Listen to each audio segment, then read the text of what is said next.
Hi, I'm Jeff Dixon, and in this episode, we close this conspiracy case based upon that 1991 UFO sighting that happened in Canada. We've looked at a lot of things so far. We've looked at the events, we've looked at the researchers, we've looked and described to you the evidence. We've challenged you to go out and look for some of that same evidence. It's available online because this is a well-known, well-documented case.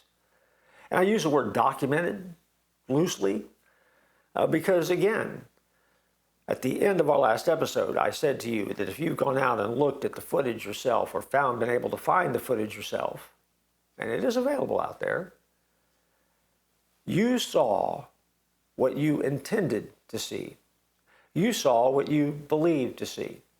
Some of you, certainly, are the exception to that. Some of you sat down and said, I have no idea what I'm getting ready to see, but my mind is wide open. Amaze me. But for the most part, when we unravel conspiracy cases, I know I do this, I start, even though I do my best not to, with some type of preconceived notion of where we're going to end up. And as a result, I'm somewhat skeptical. I know some of you are as well. But sometimes, if you're skeptical, it causes you to look a little bit closer. So what does it mean?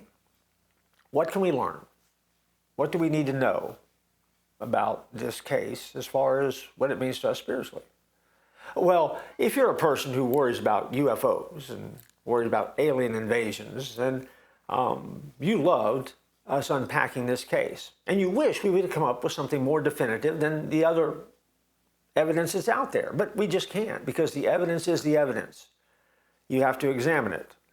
And that evidence demands some type of verdict from you and me as observers.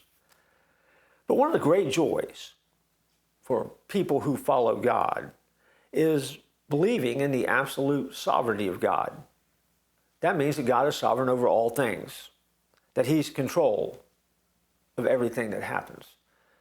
Matthew chapter 10 tells us that every bird that falls, He knows about.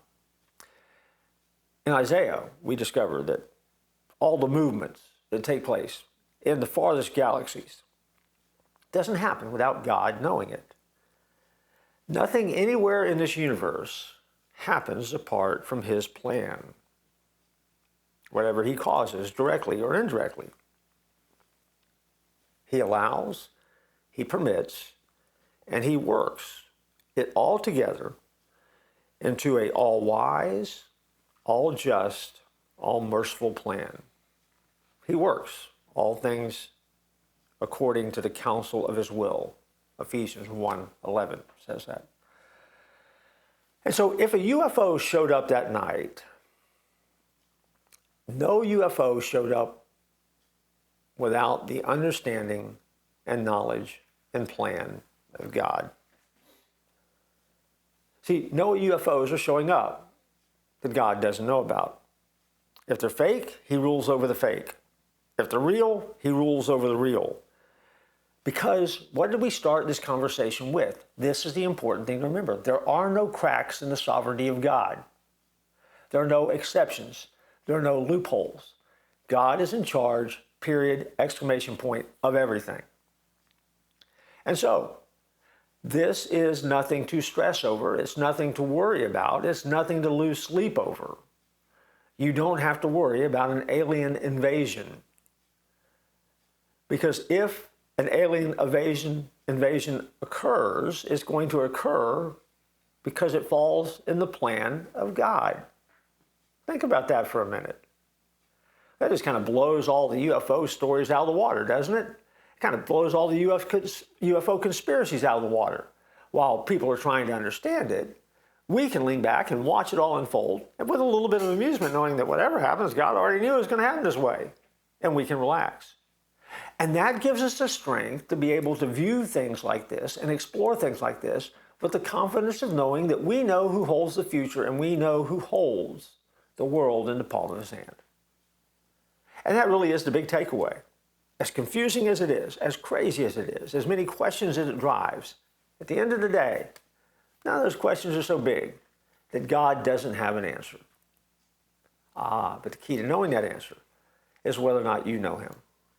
And so my hope for you as we get to the end and close up this conspiracy case, after a number of episodes, is simply this: that you believe, trust, and follow Jesus.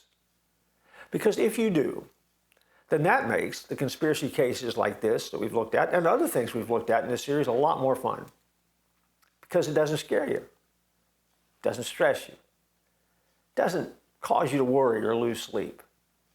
Instead, it reminds you of the fascinating world and universe that God has placed us in that has so many more mysteries than we're ever going to have the answers for in this lifetime. And that holy curiosity that we have to explore, that comes from Him because you're created in His image. And so, hopefully the case has been fun for you. Hopefully it's caused you to go looking for a little bit more information. Hopefully you're more versed in this case than we are in the information that we shared. And you know what? There's nothing wrong with that. And no matter what you believe about the conspiracy, about a cover-up, or whether it's true or not, it doesn't change the fact that God is still in charge because there's no cracks in His sovereignty. Remember that. You can build your life on that.